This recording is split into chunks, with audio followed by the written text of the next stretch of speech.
অনেকদিন পর আবার একটা নতুন এপিসোড নিয়ে তোমাদের সামনে হাজির হলাম।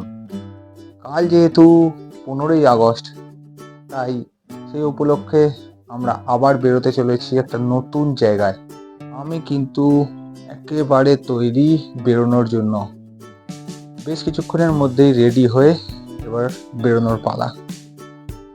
সমস্ত কিছুই যখন তৈরি, তাহলে রেডি হয়ে এবার বেরিয়ে পড়া যাক। রাস্তায় যেতে যেতে তোমাদের সাথে কথা হবে, কোন কোন রাস্তা দিয়ে যাচ্ছি, কিভাবে যাচ্ছি, সমস্তটাই দেখতে পাবে। আর অ্যাট লাস্ট কোথায় গিয়ে পৌঁছাচ্ছি সেটাও তোমাদেরকে জানাবো এবং তোমরাও সেটা দেখবে। ঘড়িতে বাজে 4:30 আর আমরা বেরিয়ে পড়লাম আমাদের নতুন ট্রিপে।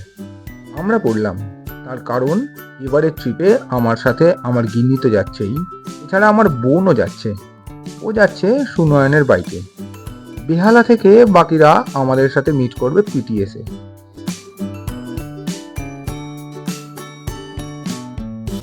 এই 15ই আগস্টে অনেক মানুষ সকালে বাইক গাড়ি নিয়ে বের হয়, এছাড়া ফোর্ট উইলিয়ামে প্যারেডও হয়, তাই রাস্তায় বেশ ট্রাফিক থাকে।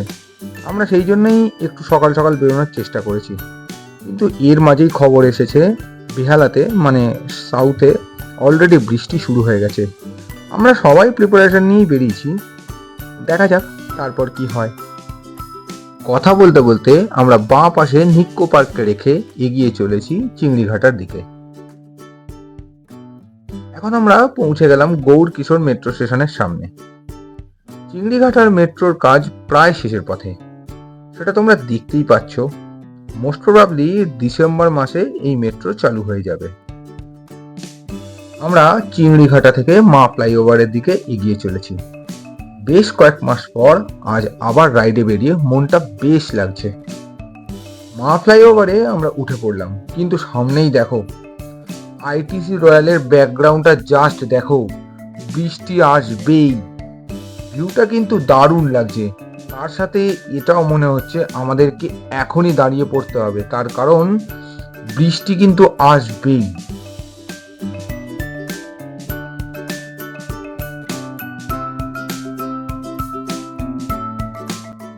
একটু আগেই বলছিলাম বৃষ্টি নামবেই, আর দেখো বলতে বলতে বৃষ্টি নেমে গেছে।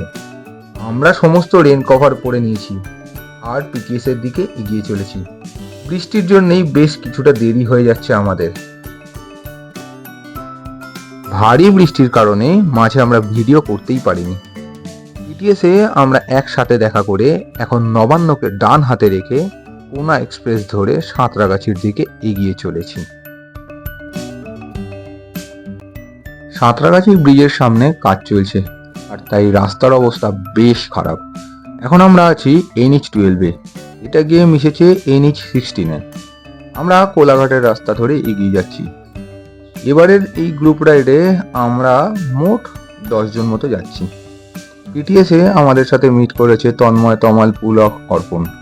এরা বেহালা থেকে এসছে, আর হাওড়া থেকে অমরেশ দা এবং ওনার ওয়াইফ তানিশা মিট করেছে আমাদের সাথে। যেহেতু বৃষ্টিটা এখন নেই, তাই আমরা যতটা পারছি এগিয়ে যাওয়ার চেষ্টা করছি। আমার বাড়ি থেকে 83 কিলোমিটার কোলাঘাট। ধুলাগড়, উলুবেড়িয়া, বাগনান, দেউলটি হয়ে আমরা ঢুকবো কোলাঘাটে।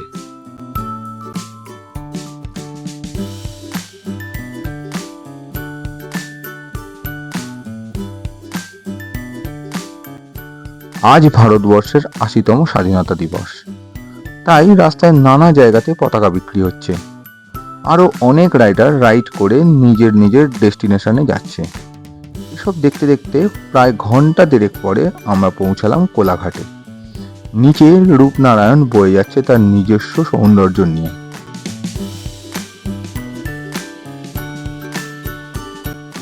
কোলাঘাটে আজ খুব ভিড়।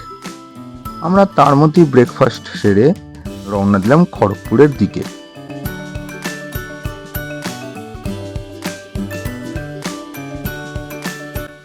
সামনের বাঁদিকের রাস্তাটা NH-116, মেচেদা হয়ে দীঘার দিকে এই রাস্তাটা চলে গেছে। আমরা NH-16 ধরে খড়গপুরের দিকে এগোতে লাগলাম। কোলাঘাট থেকে খড়গপুরের দূরত্ব প্রায় 63 কিলোমিটার।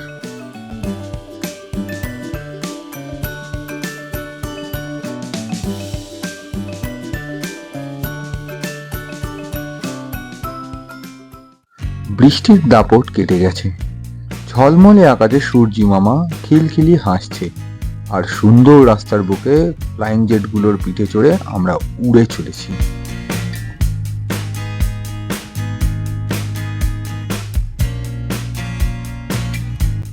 আমরা এখন NH-16 ছেড়ে চলে যাব NH-49-এ। NH-16 ডান দিক থেকে সোজা চলে যাচ্ছে বালাসোরের রাস্তাতে। আমরা NH-49 ধরে খ্যামাশুলির দিকে এগোতে লাগলাম।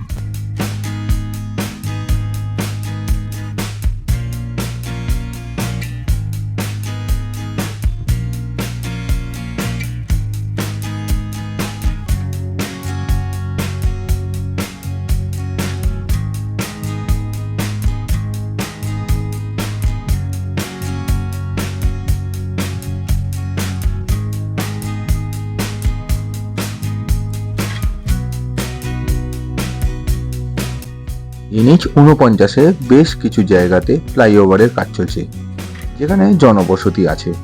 তাই এই মুহূর্তে সেই সব জায়গাগুলোতে আমাদের এগিয়ে চলার গতি অনেকটাই কমে যাচ্ছে, সাথে বেশ সন্তর্পণে চলতে হচ্ছে।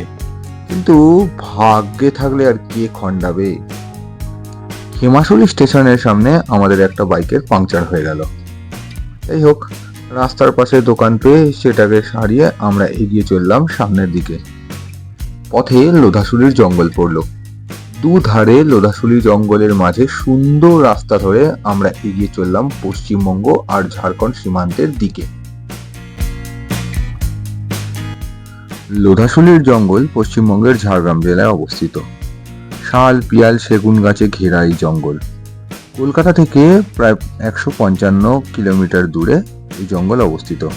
এখানে হাতি সহ বিভিন্ন বন্য প্রাণী এবং নানান প্রজাতির পাখি দেখতে পাওয়া যায়।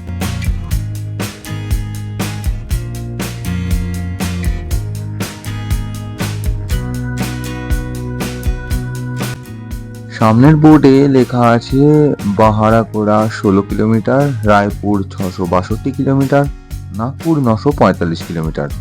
আমরা বাহারাকোড়া থেকে NH-49-কে ছেড়ে NH-18 ধরব, অর্থাৎ আমরা NH-18 ধরে ঘাটশিলা হয়ে জামশেদপুরের দিকে এগোবো। এবার হয়তো অনেকেই বুঝতে পারছো বা আইডিয়া করতে পারছো আমাদের ডেস্টিনেশনটা কোন দিকে হতে চলেছে। এটাই তো মজা। রাস্তা বা জায়গার নাম দেখে এভাবে গেস করার আলাদা একটা মজা আছে।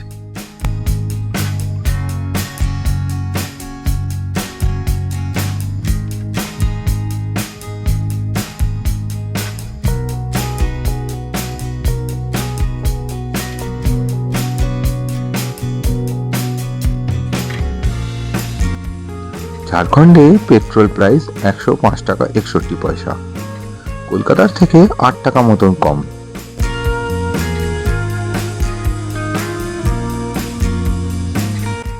ঘড়িতে এখন প্রায় দুপুর 1টা বাজে। আমরা পৌঁছে গেলাম সান্ধু বিল্লুদা ধাবাতে।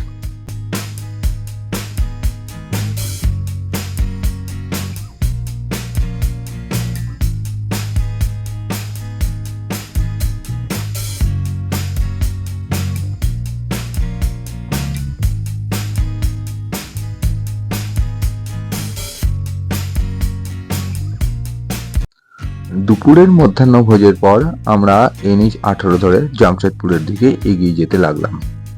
জামশেদপুরের দিকে যত এগোতে লাগলাম ততই ছোট বড় পাহাড় আর টিলার দেখা মিলতে লাগলো।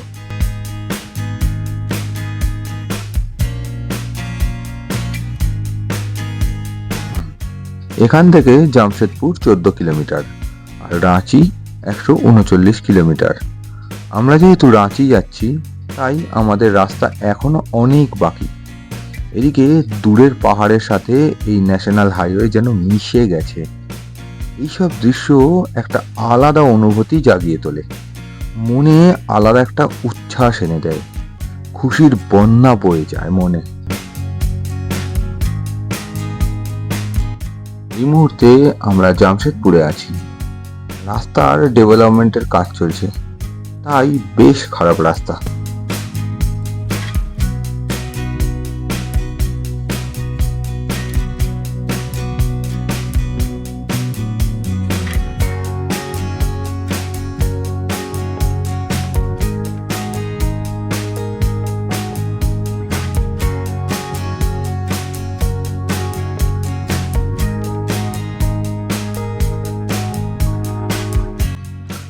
প্রায় 2.5 ঘন্টা পর আমরা এসে পৌঁছালাম নেহালাগাড়াতে। এখান থেকে রাঁচি প্রায় 35 কিলোমিটার মতন।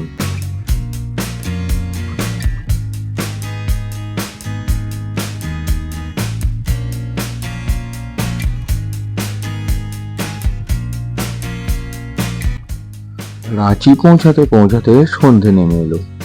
আমরা চুটিয়া পুলিশ স্টেশনের সামনে হোটেল রামেশ্বরমে উঠলাম। সবাই খুব টায়ার্ড থাকায় বেশি দেরি না করে ফ্রেশ হয়ে একটু রেস্ট নিয়ে রাতের ডিনার সেরে নিলাম, কারণ কাল সকাল সকাল আবার অনেকগুলো জায়গায় আমরা ঘুরতে বেরোবো। আজ তাহলে এইটুকুই থাক। শুভরাত্রি।